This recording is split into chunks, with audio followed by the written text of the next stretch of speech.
আসসালামু আলাইকুম সুপ্রিয় শিক্ষার্থীরা, তোমরা সবাই কেমন আছো? আশা করি সবাই ভালো। আলহামদুলিল্লাহ আমিও ভালো। আমি তোমাদের যুক্তিবিদ্যা বিষয় প্রভাষণ নিয়োগ করে আসলাম হযরত Yasin Shah public college online ক্লাসে তোমাদের স্বাগত।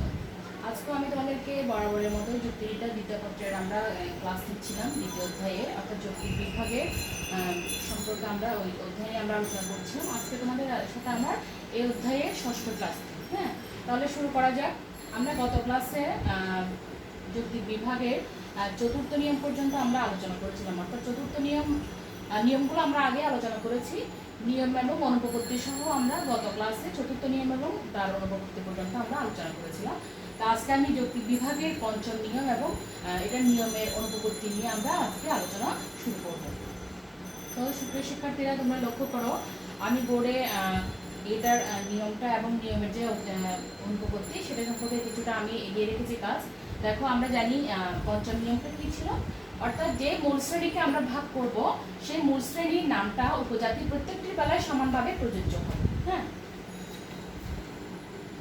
অর্থাৎ যেই শ্রেণীটিকে আমরা বিভক্ত করব সেই শ্রেণীটির নাম তার যে উপজাতিগুলো হবে তাদের প্রত্যেকটির বেলায় এগুলো প্রযোজ্য হবে। অর্থাৎ প্রত্যেকটি আমরা যদি মানুষকে যদি আমরা বিভাগ করি তাহলে আমরা কি লিখবো, শিক্ষিত অশিক্ষিত এভাবে না লিখে প্রত্যেকটি বিভাগের ক্ষেত্রে আমরা শিক্ষিত মানুষ হলে সেটা শিক্ষিত মানুষ, অশিক্ষিত মানুষ এভাবে আমরা বিভক্ত করব।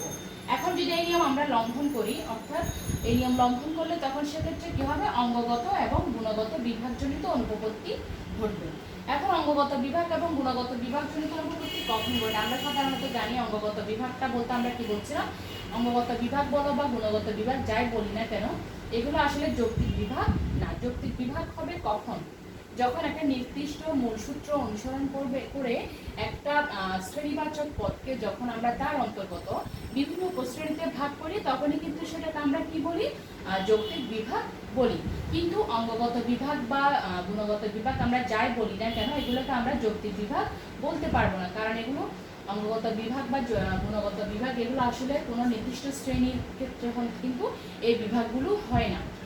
এগুলো কোনো বিশেষ ব্যক্তি বা বস্তুর অঙ্গ প্রত্যঙ্গ নিয়ে বা তাদের গুণ সম্পূর্ণ গুণ সমূহ নিয়ে যখন আমরা বিভাগটা করি তখন সেক্ষেত্রে আমরা সেগুলোকে অঙ্গগত বিভাগ বা গুণগত বিভাগ দুটো বিভাগ আমরা পাই, যেগুলোকে আমরা যৌক্তিক বিভাগ বলবো না।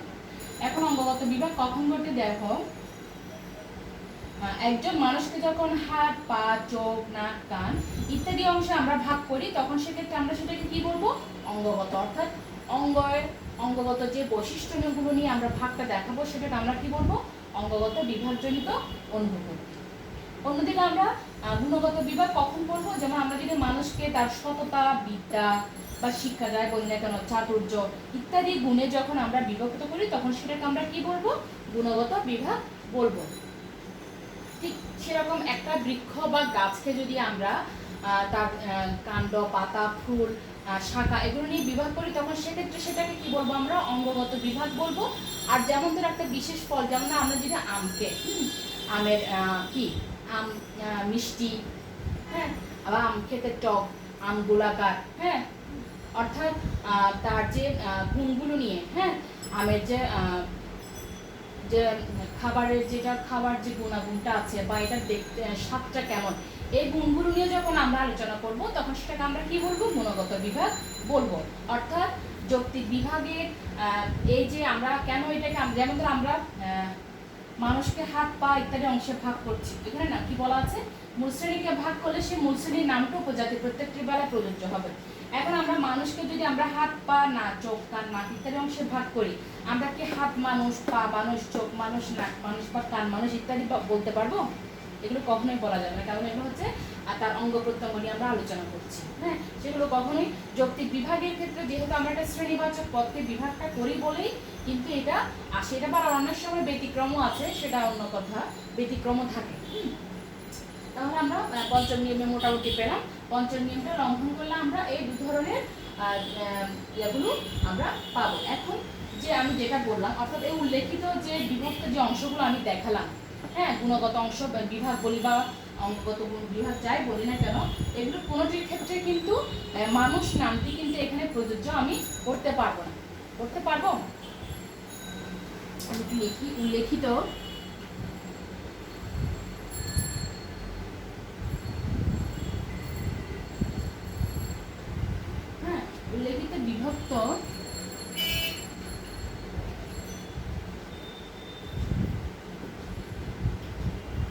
বিভক্ত কোনো অংশের উপরই মানুষ নামটি প্রযোজ্য হয় না। মানুষ নামটি প্রযোজ্য হয় না। কেন হয় না? কারণ এটা আমরা জানি এক্ষেত্রে প্রযোজ্য হচ্ছে না, কারণ এটা যেহেতু অঙ্গগত বা গুণগত বিভাগ বলছি, কোনো অঙ্গের সাথে আমরা হাত মানুষ পা মানুষ এভাবে আমরা বলবো না, বা সততা মানুষ বা বিদ্যা আমরা বলতে পারি। যখন এটার গুণটাকে যদি আমি কোনো শ্রেণীবাচক পদের ক্ষেত্রে একটা নির্দিষ্ট মানুষের যখন সততা বিদ্যা বা এগুলো নিয়ে আলোচনা করা হয়, তখন সেটা হবে কি গুণগত। আর যখন একটা নির্দিষ্ট একটা মানুষ বলো বা একটা বস্তু, বিশেষ বস্তু বা ব্যক্তির ক্ষেত্রে যখন কোনো শ্রেণীবাচক পদ না হয়ে যদি কোনো বিশেষ ব্যক্তি বা বস্তুর অঙ্গগত বা গুণগত বৈশিষ্ট্য নিয়ে যখন আমরা আলোচনা করব, তখন সেটা যৌক্তিক বিভাগ হবে না। এবং যৌক্তিক বিভাগের যে আমি নিয়মটা, পঞ্চম নিয়মটা বলছি, সেটা কিন্তু এইসব ক্ষেত্রে প্রযোজ্য হয় না। এবার তাহলে আমরা ষষ্ঠ নিয়মে যাই। হ্যাঁ,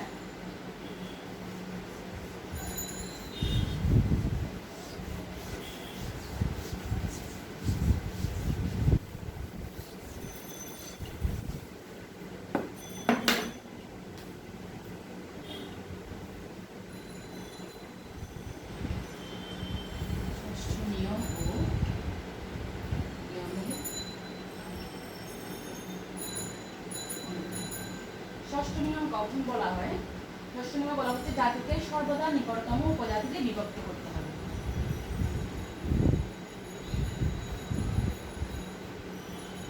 জাতিকে সর্বদা নিকটতম উপজাতিতে বিভক্ত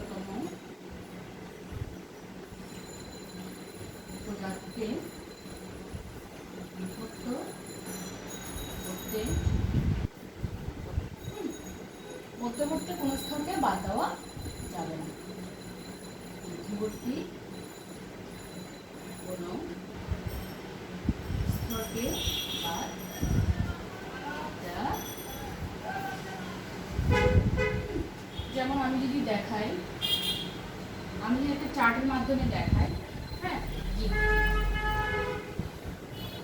জীবকে আমি ভাগ করলাম, ধরো মূল সূত্র ধরলাম হচ্ছে বুদ্ধিবৃত্তির ভিত্তিতে। হ্যাঁ, আমি যদি বুদ্ধিবৃত্তির ভিত্তিতে এটাকে যদি আমি বিভক্ত করি, তাহলে আমি পাচ্ছি কি মানুষ, আর এটা হচ্ছে অমানুষ। অমানুষ বলতে বোঝানো হচ্ছে মানুষ নয়, বা আমি জীব লিখলাম, সরি প্রাণী লিখলাম। হ্যাঁ, প্রাণী লিখলাম। এখন মানুষকে আমি আবার সভ্যতার ভিত্তিতে ভাগ করছি।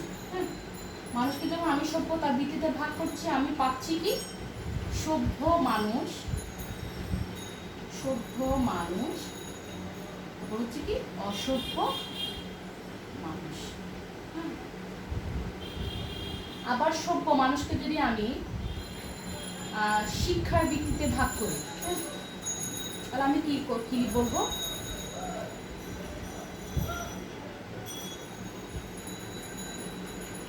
সভ্য শিক্ষিত মানুষ। তারপর পাবো কি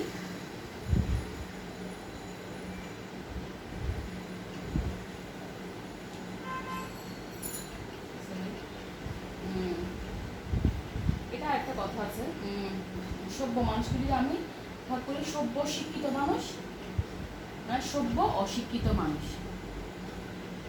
সভ্য অশিক্ষিত মানুষ। হ্যাঁ, আমি এটা লিখছি। তাহলে আমি এখানে কি পাচ্ছি?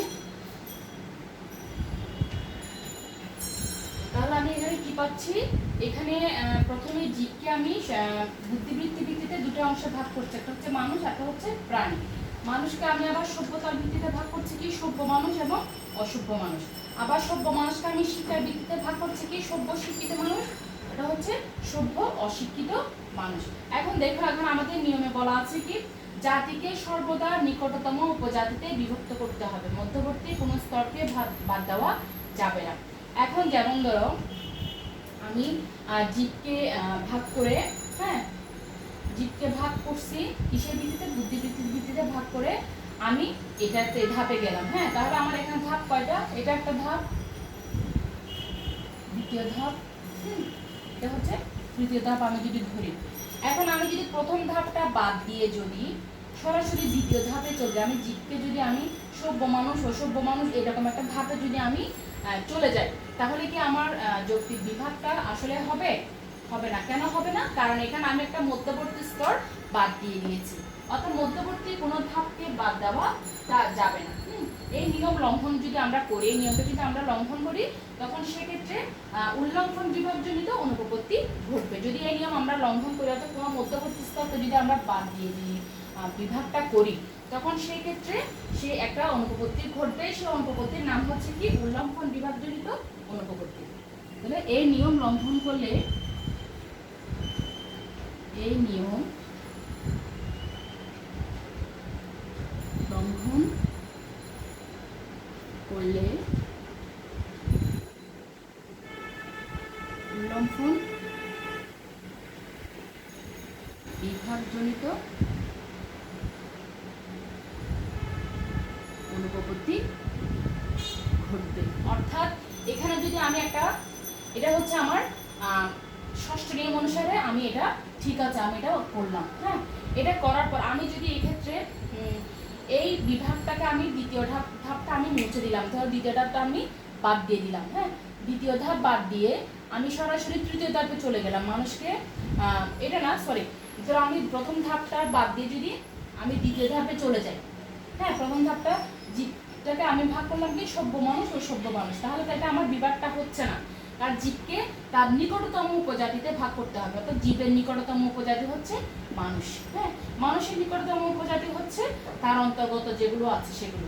এভাবে প্রত্যেকটা ধাপগুলো, অর্থাৎ প্রথমে উচ্চতম জাতিটা আসবে বা পরতম যেটা আমরাকে বলি, এরপরের তারপরেরটা, অর্থাৎ ক্রমানুসারে তার মানে ক্ষুদ্রতম অংশ বা ওভাবে আমি ভাগটা করব। হ্যাঁ, অর্থাৎ তার নিকটতম উপজাতিগুলোকে আমি বিভাগ করার চেষ্টা করব, কোনো মধ্যবর্তী ভাগকে আমি বাদ দেবো না। যদি বাদ দিই সেক্ষেত্রে আমাদের কি ঘটবে? এই নিয়ম লঙ্ঘন করলে উল্লঙ্ঘন বিভাগজনিত অনুপপত্তি ঘটবে। এখন তোমাদেরকে যদি বলা হয় উল্লঙ্ঘন বা উৎক্রান্তি, এটাকে আরেকটা নাম দেওয়া যায়, উল্লঙ্ঘন বা এটাকে বলা হয় উৎক্রান্তিও বলা যায়। উল্লঙ্ঘন বা, আমি একটু উপরে লিখি, এখানে জায়গা হয়তো দেখো, উল্লঙ্ঘন বা উৎক্রান্তি। হ্যাঁ, উল্লঙ্ঘন বা উৎক্রান্তি বিভাগজনিত অনুপপত্তি ঘটবে। এখন উল্লঙ্ঘন বা উৎক্রান্তি বিভাগজনিত অনুপপত্তি আমরা কাকে বলবো? কখন বলবো? তাহলে আমি আর একটু যদি গুছিয়ে বলি, আমরা কি বলবো? পর্যায়ক্রমিক ধাপগুলো অনুসরণ না করে যদি আমরা মধ্যবর্তী কোনো ধাপকে যদি আমরা বাদ দিই, হ্যাঁ, অর্থাৎ কোনো একটা বিভাগ করার সময় আমরা যদি মধ্যবর্তী কোনো ধাপকে বাদ দিই, অর্থাৎ ক্রমটা যদি আমরা মেনটেন না করি, নিকটবর্তী কোনো উপজাতিকে বাদ দিয়ে যদি আমরা পরবর্তী ধাপে চলে যাই, হ্যাঁ, একটা কিন্তু এখানে গ্যাপ পড়ে যাচ্ছে। এই জন্য এটাকে আমরা বলছি কি? উল্লঙ্ঘন বা উৎক্রান্তি বিভাগজনিত অনুপপত্তি। আশা করি তোমরা বুঝতে পেরেছো, তোমাদের সমস্যা হওয়ার কথা না। তাহলে তোমরা এই যে আমরা 6টা নিয়ম আমরা মোটামুটি জেনেছি, তাই না? 6টা নিয়ম সম্পর্কে আমাদের কিছুটা হলো আমরা আশা করি তোমাদের ধারণা হয়েছে 6টা নিয়ম সম্পর্কে এবং সেই নিয়মগুলোর অনুপপত্তি সম্পর্কে। এখন আমি যদি আরেকটু ক্লিয়ার করি, তাহলে আমাদের প্রথম নিয়মটা কি ছিল? আমি একটু যদি রিভাইজ করি, প্রথম নিয়মটা ছিল হচ্ছে আমাদের যৌক্তিক বিভাগে সবসময় একটি শ্রেণী বা জাতিকে ভাগ করতে হবে। হ্যাঁ, একটি শ্রেণী বা জাতিতে ভাগ করতে হবে। হ্যাঁ, সেটা প্রথম নিয়ম বা যেটা আমরা পঞ্চম নিয়ম আমরা পেয়েছি, সেটাও অনেকটা একই রকম। হ্যাঁ, পঞ্চম নিয়মটা অর্থাৎ মূল জিনিসটা একই রকম অনুপপত্তিগুলো। তাহলে এই পঞ্চম নিয়ম, প্রথম নিয়মটাও যদি আমরা লঙ্ঘন করি সেক্ষেত্রে আমরা দুই ধরনের অনুপপত্তি পেয়েছিলাম। সেগুলো কি? যেহেতু একটা শ্রেণী বা জাতিকে বিভক্ত করা হয়, যদি শ্রেণী বা জাতিকে বিভক্ত না করে যদি আমরা বিশেষ কোনো ব্যক্তি বা বস্তুকে বিভক্ত করি, তখন সেক্ষেত্রে অঙ্গগত বিভাগজনিত অনুপপত্তি এবং গুণগত বিভাগজনিত অনুপপত্তি ঘটবে।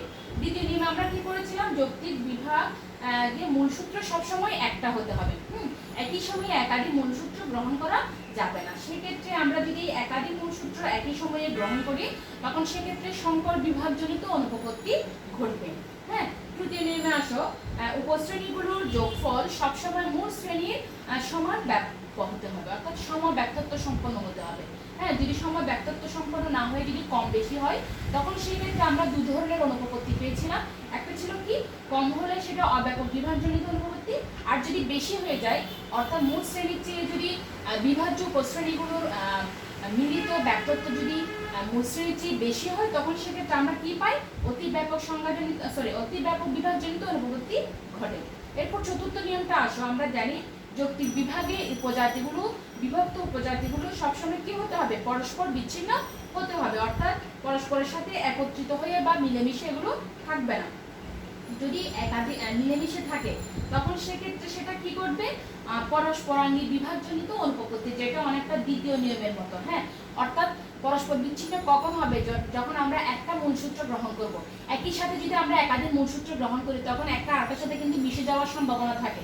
হ্যাঁ, এজন্যই পরস্পরাঙ্গী বিভাগজনিত অনুপপত্তি ঘটবে একই সময় যদি আমরা একাধিক মূলসূত্র গ্রহণ করি। সেক্ষেত্রে পঞ্চম নিয়মটা আমরা কি করেছিলাম, যে মূল শ্রেণীকে আমরা বিভক্ত করব সেই মূল শ্রেণীর নামটা বিভক্ত উপজাতিগুলো প্রত্যেকটির বেলায় প্রযোজ্য হবে, অর্থাৎ বিভক্ত শ্রেণীটির যে বিভাজ্য যে শ্রেণীটা আমরা পাচ্ছি মূল শ্রেণী যেটা, সেটার নামটা তার বিভক্ত উপশ্রেণী সবার ক্ষেত্রে আমাদের এক করতে হবে। হ্যাঁ, এরপর আসলে ষষ্ঠ নিয়মে আমরা কি করেছি, জাতিকে সবসময় কি তার নিকটতম উপজাতিতে বিভক্ত করতে হবে, মধ্যবর্তী কোনো স্তরকে বাদ দেওয়া যাবে না, অর্থাৎ এটা হচ্ছে তার একটা প্রপার একটা আমরা ষষ্ঠ নিয়মের অধীনে একটা যৌক্তিক বিভাগ করছি।